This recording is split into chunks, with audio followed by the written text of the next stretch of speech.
My dear student, all exam help channel পক্ষ থেকে মোহাম্মদ আল আমিন। তো আজকে ষষ্ঠ শ্রেণীর ইংরেজি আমরা তোমাদের আজকে 26 নম্বর পৃষ্ঠাটা সমাধান করব। তো এখানে 26 নম্বর পৃষ্ঠাটা কি বলেছে একটু ভালো করে দেখে নিবা। তো এখানে তোমাদের প্রথমে কি বলছে ভালো করে দেখো, লিস্ট অফ দিস নাউন। তোমাদের এখানে কিছু নাউন লিখতে হবে। সেই নাউন মানে হচ্ছে নাম, নামগুলো লিখবা এখানে। লেখার পরে তারপরে তোমার এই পাশে দেখো বলছে noun use for this noun, বলছে pronoun use for this noun. এই নাউনগুলার প্রোনাউন ফর্মগুলো এই পাশে লিখতে হবে। তো এখানে তুমি যে নাউনগুলো লিখবা তার প্রোনাউন ফর্মটা এখানে লিখে দিলে কিন্তু অ্যান্সারটা হয়ে যাবে। তো আমরা তোমাদের দেখাচ্ছি অ্যান্সারটা। তো এই দেখতে পাচ্ছ তোমাদের আমরা অ্যান্সারটা কিন্তু দিয়ে দিয়েছি, সুন্দর করে দেখে নিও। এখানে দিয়ে প্রথমে আমরা 1 নং এ দিয়েছি কাউ বয়, রাখাল বালক, এর প্রোনাউন ফর্ম হবে হি। তারপর হচ্ছে শুধু কাউ আছে গরু, এখানে হবে এটা ইট হবে। কোনো ব্যক্তি বস্তু বুঝালে অথবা প্রাণী বুঝালে ইট দিবা। তারপর ফিল্ড অর্থ মাঠ, এটাও ইট হবে। ম্যান অর্থ মানুষ, এটা হি হবে। অ্যাডভাইস অর্থ উপদেশ, এটা ইট হবে। তারপরে আমব্রেলা অর্থ ছাতা, এইটাও ইট হবে। তার ফিউচার অর্থ ভবিষ্যৎ, এইটাও তোমার ইট হবে। তারপরে ভিলেজ অর্থ গ্রাম, গ্রামবাসী, ভিলেজার্স অর্থাৎ এখানে দিবা দেয়ার দিবা তারা। তারপর হচ্ছে কনসেন্ট্রেশন অর্থাৎ একাগ্রতা, এখানে দেবে ইচ্ছা, এটাও ইট দিবা, ইহা দিবা। ডিরেকশন অর্থাৎ নির্দেশনা, এখানে তুমি ইট দিবা। তারপরে ক্যাটেল আছে গবাদি পশু, এখানে দেহ অর্থাৎ তারা দিবা। আর প্রেজেন্ট অর্থ বর্তমান, এইটা তুমি ইট দিবা। তো এখানে কিন্তু আমরা দিলাম, তুমি কিছু নাম দিতে পারো।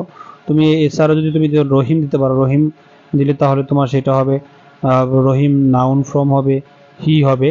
আর যদি তুমি কোনো মেয়ের নাম দাও তাহলে সেক্ষেত্রে সি হবে। এরকম করে তুমি নিজে এগুলার নাউনের প্রোনাউন ফর্মটা লিখতে পারবা। তো আমরা চলে যাচ্ছি আবার পরবর্তী পেজে। এরপরে দেওয়া আছে তোমাদের পিছনে, দেখো পিছনে কিন্তু দেওয়া আছে এখানে 3.7 দেওয়া আছে। 3.7 এটা ভালো করে দেখে নিবা। বলছে এখানে 3.7 এ কি বলছে একটু ভালো করে দেখো তোমরা। এখানে বলছে in pairs group read the following sentence and write why the underline articles are use in this sentence. জোড়া জোড়া দেওয়া দলে নিজের বাক্যগুলো পড়ো এবং নিচে দাগ দেওয়া আর্টিকেলগুলো কেন ব্যবহৃত হয়েছে তা এখানে খালি করে ভিতরে লিখতে বলা হয়েছে। তো এটা তুমি লিখবা। এখানে আর্টিকেল দেওয়া আছে, এখানে এই আর্টিকেলটা কেন দেওয়া হয়েছে সেটা এখানে লিখবা। এখানে এন কেন দেওয়া আছে সেখানে এখানে লিখবা। এবং এখানে দি কেন ব্যবহার করা হয়েছে, এই আর্টিকেলগুলো এখানে কেন ব্যবহার করা হয়েছে সেটা সম্পর্কে তোমাদের একটা বাক্য লিখে দিতে হবে। তো আমরা তোমাদের উত্তরটা দেখাচ্ছি এখনই। তো এখানে তোমরা 1 নাম্বারটা দেখতে পারো, 1 নাম্বার ভালো করে দেখে নিও। এখানে যে এখানে এটা কেন ব্যবহার করা হয়েছে, one day a cowboy was taking his cows to. দেখুন দ্য ইনফিনিটিভ আর্টিকেল এ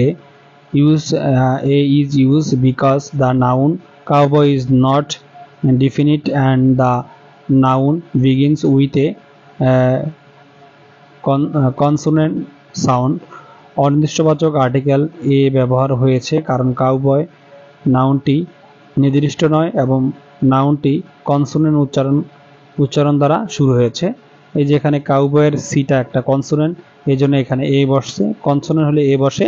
এটা 1 নাম্বারটা, এভাবে তোমরা অ্যান্সারটা দিয়ে দিবা। এবার দেখো 2 নাম্বারটা, দেখো 2 নাম্বারটা কি বলেছে একটু ভালো করে দেখো। He meet an old wise man, এখানে বলছে the indefinite article and is use because the word old begin with a vowel sound.